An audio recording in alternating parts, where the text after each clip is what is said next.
बघा, माझी आई राजकारणात नाही.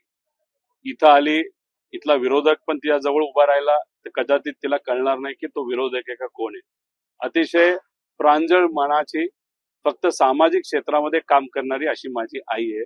आणि तुम्ही तिच्याबद्दल कोणालाही विचारा, लोक हेच तुम्हाला सांगतील. विरोधातली पण लोक सांगतील आणि जवळची लोक सांगतील. आता केविलवाला प्रयत्न आहे भाजपचा की माझ्या आईचा व्हिडिओ तिथं वापरून राजकारण करण्याचा. त्यांना काय करायचं करा, पण मी सक्षम आहे. जे काय बोलायचे ते माझ्याशी बोला. माझ्याशी बोलण्याचं कदाचित त्यांचं धाडस होत नसेल म्हणून ते बोलत नसावेत. अजून बरंच काय ते काढणार आहेत, आम्ही सुद्धा बरंच काय तिथं काढणार आहोत. आमचं मत एवढंच आहे की गरिबाला न्याय देण्यासाठी अशा पद्धतीने इथं बसावं लागतं. आणि मोठ्या मोठ्या लोकांना, नाहीतर गुंड प्रवृत्तीच्या लोकांना ऑफिसमध्ये न जाता पासपोर्ट मिळतो, विजा मिळतो, त्याच्याच बरोबर बंदुकीचं लायसन्स मिळतो. म्हणजे हे सरकार कॉन्ट्रॅक्टरचं सरकार आणि गुंडांचं सरकार आहे असं आपल्याला तिथं म्हणावं लागेल. सर, निलेश गायवळ आणि योगेश कदमाचा थेट संबंध दिसून येत नाही. योगेश कदमांनी असं का केलं असावं की एवढं आउट ऑफ वे जाऊन? आज कुठेतरी ऐकल्यासारखं मला वाटतंय. योगेशजी कदम यांच्या वडिलांनीच सांगितलेलं आहे, विधिमंडळामध्ये जे सगळ्यात मोठ्या पदावर बसणारा एक व्यक्ती, ज्याचे सर्व मंत्री ऐकतात, आमदार ऐकतात, अशा व्यक्तींनी योगेशजी कदम यांच्यावर प्रेशर आणणं आणि मग त्यांनी तिथं सही केली. मग असा व्यक्ती कोण? तर अधिवेशनामध्ये नाहीतर त्या विधिमंडळामध्ये सगळ्यात मोठं पद जर कुठलं असेल तर ते सभापती हे पद आहे. आणि आज सभापती कोण आहेत? तर राम शिंदे सर आहेत.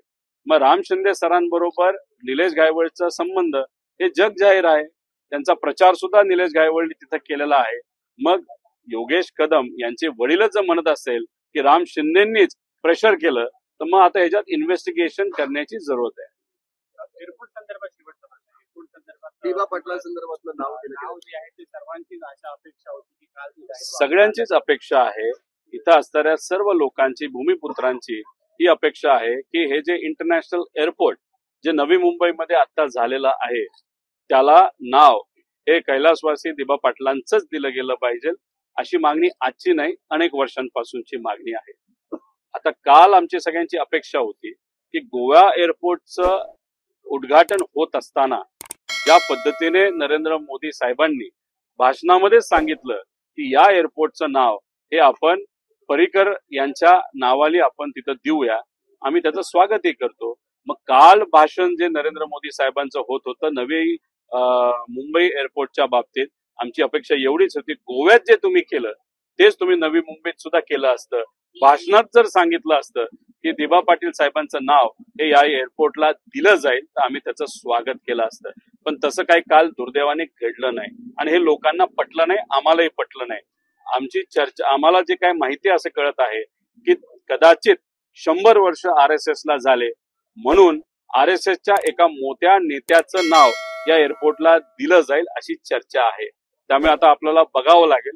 लोकांना हे पटलं नाही, आम्हालाही पटलं नाही. येत्या काळामध्ये जर वेगळ्याच व्यक्तीचं नाव तिथं दिलं गेलं असेल आणि ते RSSचे असतील तर त्याचा विरोध आम्ही करू. लोकांची, भूमिपुत्रांची जी मागणी आहे की दिबा पाटील साहेबांचं नाव हे एअरपोर्टला दिलं जावं, त्याला आमच्या सगळ्यांचा पाठिंबा आहे.